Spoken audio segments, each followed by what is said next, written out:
नमस्कार विद्यार्थी मित्रांनो, वायसी एज्युकेशन महाराष्ट्र चॅनलमध्ये आपले सहर्ष स्वागत आहे। आज आपण इयत्ता 10वी विषय इतिहास यामधील पहिला धडा इतिहास लेखन पाश्चात्य परंपरा यावरील स्वाध्याय उत्तरासहित पाहणार आहोत। प्रश्न क्रमांक पहिला अ, दिलेल्या पर्यायांपैकी योग्य पर्याय निवडून विधाने पूर्ण करा। 1. आधुनिक इतिहास लेखनाचा जनक टिंबटिंब यास म्हणता येईल। पर्याय: व्हॉल्टेयर, रेने दॅकार्त, लिओपोल्ड रांके, कार्ल मार्क्स। उत्तर पर्याय क्रमांक अ, व्हॉल्टेयर। परीक्षेमध्ये उत्तर लिहिताना पूर्ण वाक्यात लिहायचं आहे। आधुनिक इतिहास लेखनाचा जनक व्हॉल्टेयर यास म्हणता येईल। 2. आर्किओलॉजी ऑफ नॉलेज हा ग्रंथ टिंबटिंब याने लिहिला। पर्याय: Karl Marx, Michael फुको, Lucia favour, व्हॉल्टेयर। उत्तर पर्याय क्रमांक ब, मायकेल फुको। पुढील प्रश्न ब, पुढीलपैकी चुकीची जोडी ओळखून लिहा।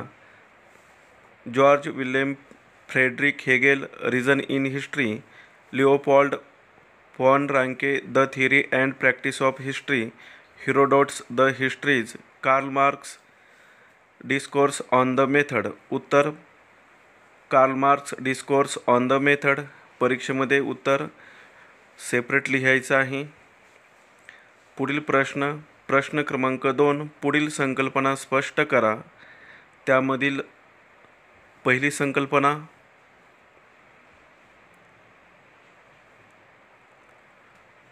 द्वंद्ववाद।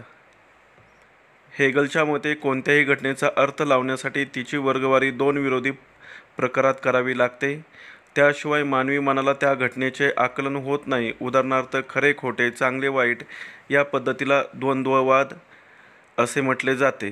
या पद्धतीत प्रथम एक सिद्धांत मांडला जातो, त्यानंतर त्या सिद्धांताला छेद देणारा प्रतिसिद्धांत मांडला जातो। त्या दोन्ही सिद्धांताच्या तर्काधिष्ठ उहापोहानंतर त्या दोहोंचे सार ज्यात सामावलेले आहे अशा सिद्धांताची समन्वयात्मक मांडणी केली जाते, त्यास द्वंद्ववाद असे म्हणतात।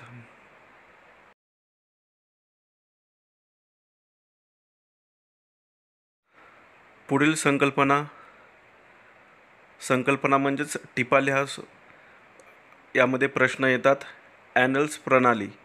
उत्तर: 20व्या शतकाच्या सुरुवातीस फ्रान्समध्ये ॲनल्स नावाने ओळखली जाणारी इतिहास लेखनाची प्रणाली उदयास आली।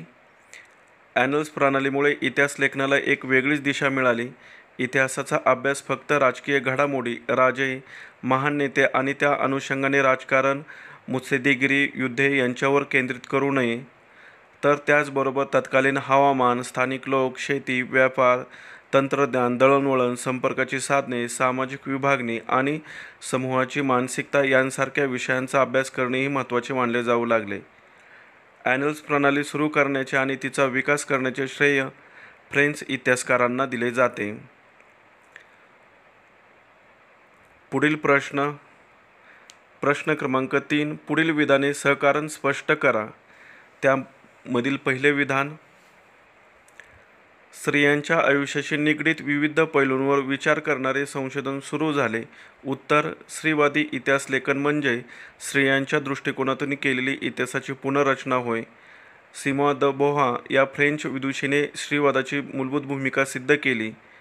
स्त्रीवादी इतिहास लेखनामध्ये स्त्रियांचा अंतर्भाव करण्याबरोबर इतिहास लेखनाच्या क्षेत्रातील पुरुषप्रधान दृष्टिकोनाचा पुनर्विचार करण्यावर भर दिला गेला।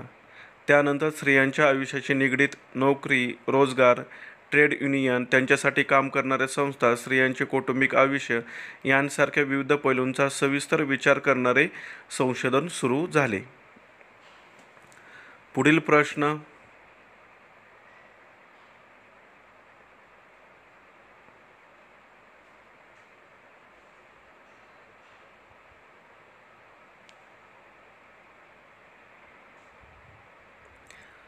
दोन, फुको यांच्या लेखन पद्धतीला ज्ञानाचे पुरातत्व म्हटले आहे। उत्तर: इतिहासाची कालक्रमानुसार अखंड मांडणी करण्याची पद्धत चुकीची आहे, असे प्रतिपादन मायकेल फुको यांनी केले। पुरातत्वामध्ये अंतिम सत्यापर्यंत पोहोचणे हे उद्दिष्ट नसून भूतकाळातील स्थित्यांतरांचे स्पष्टीकरण देण्याचा प्रयत्न असतो, याकडे त्यांनी लक्ष दिले। फुको यांनी इतिहासातील स्थित्यांतरांचे स्पष्टीकरण देण्यावर भर दिला. म्हणून मायकेल फुको यांच्या लेखन पद्धतीला ज्ञानाचे पुरातत्व असे म्हटले जाते. पुढील प्रश्न क्रमांक 4. पुढील संकल्पना चित्र पूर्ण करा. युरोपातील महत्त्वाचे विचारवंत. पुस्तकामध्ये विचारवंतांची नावे आलेलीच आहेत. त्यापैकी कोणतेही 4 विचारवंत लिहायचे आहेत. आपण या प्रश्नाचं उत्तर लिहूया. युरोपातील महत्त्वाचे विचारवंत: 1. Rene Descartes, 2. व्हॉल्टेयर, 3.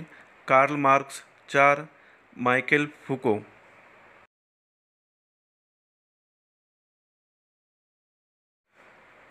पुढील प्रश्न क्रमांक 5. पुढील प्रश्नांची सविस्तर उत्तरे लिहा.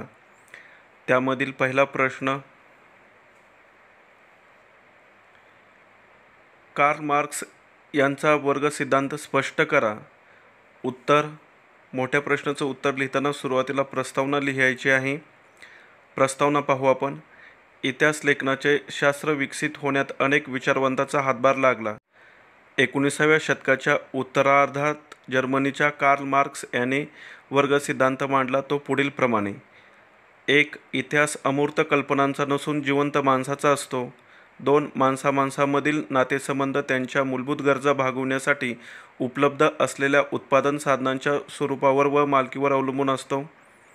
4. त्यातून समाजाची वर्गवार आधारित विषमविभागणी होऊन वर्गसंघर्ष निर्माण होतो. मानवी इतिहास अशा वर्गसंघर्षाचा इतिहास असून ज्या वर्गाच्या ताब्यात उत्पादन साधने असतात तो वर्गांचे आर्थिक शोषण करतो, अशी मांडणी त्यांनी केली. त्याचा दास कॅपिटल हा ग्रंथ जगप्रसिद्ध आहे. पुढील प्रश्न 2. आधुनिक इतिहासलेखन पद्धतीची 4 वैशिष्ट्ये कोणती?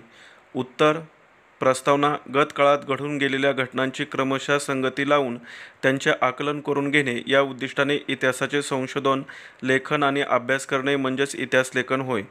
आधुनिक इतिहासलेखनाच्या पद्धतीची 4 प्रमुख वैशिष्ट्ये पुढीलप्रमाणे: 1. ही पद्धती शास्त्रशुद्ध आहे. तिची सुरुवात योग्य प्रश्नांची मांडणी करण्यापासूनच होते.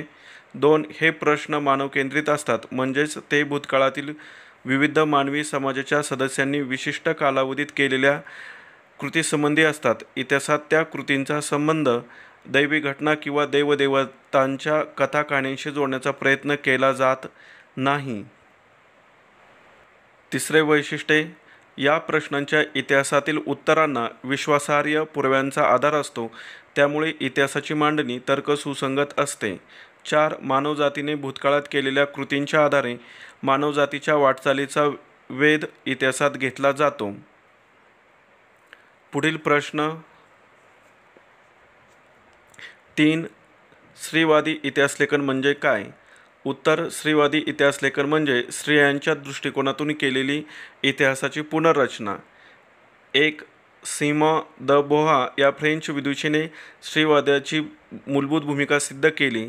स्त्रीवादी इतिहासलेखनामध्ये स्त्रियांचा अंतर्भाव करण्याबरोबर इतिहासलेखनाच्या क्षेत्रातील पुरुषप्रधान दृष्टिकोनाचा पुनर्विचार करण्यावर भर दिला गेला. त्यानंतर स्त्रियांच्या आयुष्याशी निगडीत नोकरी, रोजगार, युनियन, त्यांच्यासाठी काम करणाऱ्या संस्था, स्त्रियांचे कौटुंबिक आयुष्य यांसारख्या विविध पैलूंचा सविस्तर विचार करणारे संशोधन सुरू केले. 1990 नंतर स्त्री हा एक स्वतंत्र सामाजिक वर्ग मानून इतिहास लिहिण्यावर भर दिला गेलेला दिसतो. पुढील प्रश्न 4. लिओपोल्ड व्हॉन रांके यांचा इतिहासविषयक दृष्टिकोन स्पष्ट करा. उत्तर: लिओपोल्ड व्हॉन रांके यांनी इतिहासलेखन कसे करावे याविषयी मांडलेल्या मतातून त्यांचा इतिहासविषयक दृष्टिकोन स्पष्ट होतो. त्यांच्या मते: 1. इतिहासाचे चिकित्सक पद्धतीने संशोधन व्हावे. 2. इतिहासलेखन करताना ऐतिहासिक घटनांशी संबंधित सर्व कागदपत्रे व दस्तऐवज यांचा कसून शोध घेणे आवश्यक आहे. 3. दृष्टिकोन: या सखोल संशोधनामुळे आपल्याला ऐतिहासिक सत्यापर्यंत पोहोचता येते. 4. इतिहासलेखनात काल्पनिकता नसावी. 5. जागतिक इतिहासाच्या मांडणीवर भर द्यायला हवा. पुढील प्रश्न संपूर्ण स्वाध्याय पूर्ण झालेला आहे. धन्यवाद. जर तुम्हाला हा व्हिडिओ आवडला असेल तर प्लीज लाईक करा, शेअर करा आणि आपल्या चॅनलला सबस्क्राईब करा, जेणेकरून पुढील व्हिडिओचे अपडेट तुम्हाला वेळेवर मिळतील.